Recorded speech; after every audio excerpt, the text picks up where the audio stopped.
Wanaume wenzangu, sasa hivi bwana haina haja ya kumuongopea mwanamke. Wewe kama unataka mbususu yake, mwambie tu direct, bwana mimi nilivyokuona nimekupenda, nipe mbususu. Yeye ndo anaiari akupe au akunyime.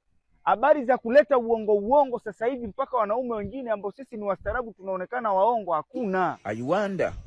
Asa unakuta mtu hana hata passport, hajawahi kusafiri, ndo anaropoka, anamropokea mwanamke hivi. Unajua nimezunguka kote sijaona kama wewe.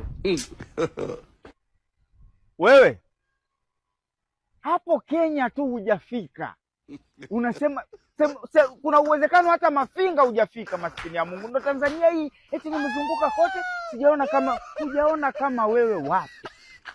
Wewe umefika Rwanda wewe uone vile vyuma. Yaani unamuongopea mwanamke mpaka anajua huu ni uongo. Hujawahi hata kufika Kenya hapo, Rwanda, Burundi, Kongo.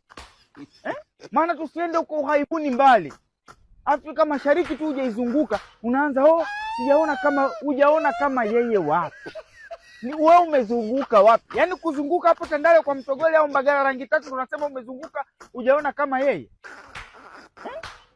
Kuna uongo hata shetani mwenyewe hajawahi kuongopa. Yaani hujazunguka unasema wewe nani? Kuzunguka hapo Mikoroshini, Temeke ndo unasema nimezunguka kote sijaona kama wewe. Acha ujinga wewe. Wewe dai mbususu, chukua mbususu, kama atakupa akupe, kama akupi